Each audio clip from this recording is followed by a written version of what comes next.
Well, joining our discussion today are our guests in Athens, Kostas Ifantis, President of the Hellenic Center for European Studies. Also in Athens, John Sfakianakis, Chief Economist and General Manager at Banque Saudi Fransi. And in Paris, financial analyst Max Kaiser. Gentlemen, thank you, all of you, for joining us. Kostas Ifantis, it's obvious that thousands of Greeks are angry, are irritated, but can we quantify it? How big do you think the opposition is to these measures? Well, it's not easy to quantify it, but I think the majority of Greeks have come to realize that the situation is dire, is grave, and that all these years we've been living beyond and above our means, and now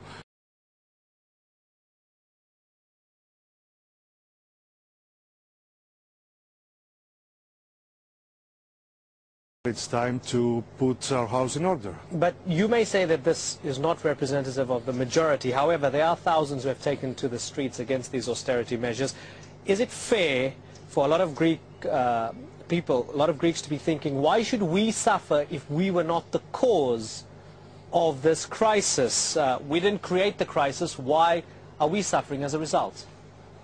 Well, this is a easy way out. I mean, is a thinking that can rid us of all responsibility for what has been going on. But we should never forget that we Greeks we have been failing to pay our taxes properly. We've been engaged in a championship of tax fraud and tax evasion. We have been demanding more and more from the states. We have been sort of engaged in an apotheosis of what the state can do for us. We have demonized in many respects the private sector and private initiative.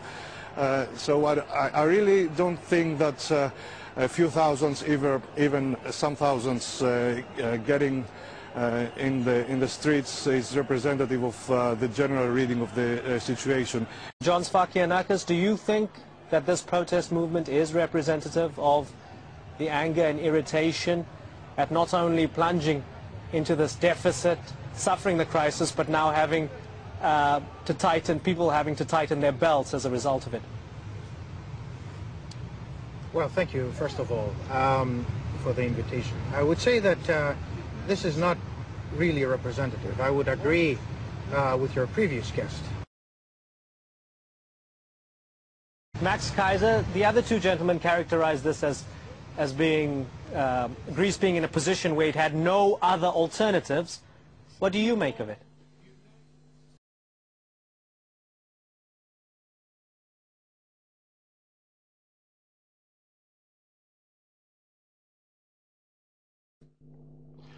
Well, first of all, put down the ouzo, and let's talk about some facts here. This debt to GDP ratio, which is now crippling the country.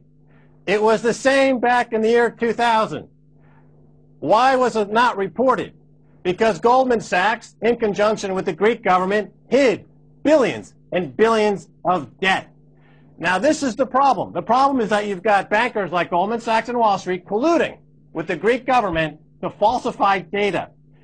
To rectify the problem, the Greek government is sent in their intelligence agency to investigate what's going on, and they've hired a former Goldman Sachs banker to head up this particular investigation. So they've got Stockholm Syndrome. They're being held captive by corrupt bankers on Wall Street, and they're blaming themselves. They're beating themselves for somebody else's corruption. That's the corruption on Wall Street. Now you have to laugh at this ridiculous situation, because here you've got two Greek analysts saying that, well, we should pay more taxes. We need to get rid of the black market. And yet Goldman Sachs, who advised them on this corruption last year, paid less than 1% in taxes. Goldman Sachs doesn't pay any taxes. So to finance Goldman Sachs Christmas bonuses, you're going to ask the Greek people to pay more taxes? Do the Greek people get compensated from Goldman Sachs? Do they own stock in Goldman Sachs? This is absurd. Why are you selling your countrymen down the road? And to say there's no alternative is false. There's insurrection is a possibility. Why not get rid of this government? They're totally corrupt. Max Kaiser, we know there's not going to be a bailout from France, Germany, the big countries within the European Union. Could Greece maybe go to the IMF for help, or would that be even worse?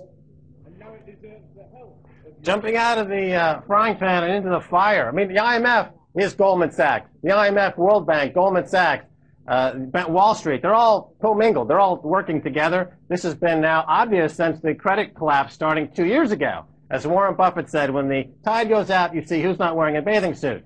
Now, as the credit crunch has basically deprived these countries and these companies in these countries of credit, we're seeing who is not capable of dealing in the credit crunch. And Greece is an obvious example, but so too is Spain and the other so-called pig nations. We also see it in Iceland, which is having a vote on March 6th whether or not to appease the financial terrorists on Wall Street, who did the same thing to Iceland.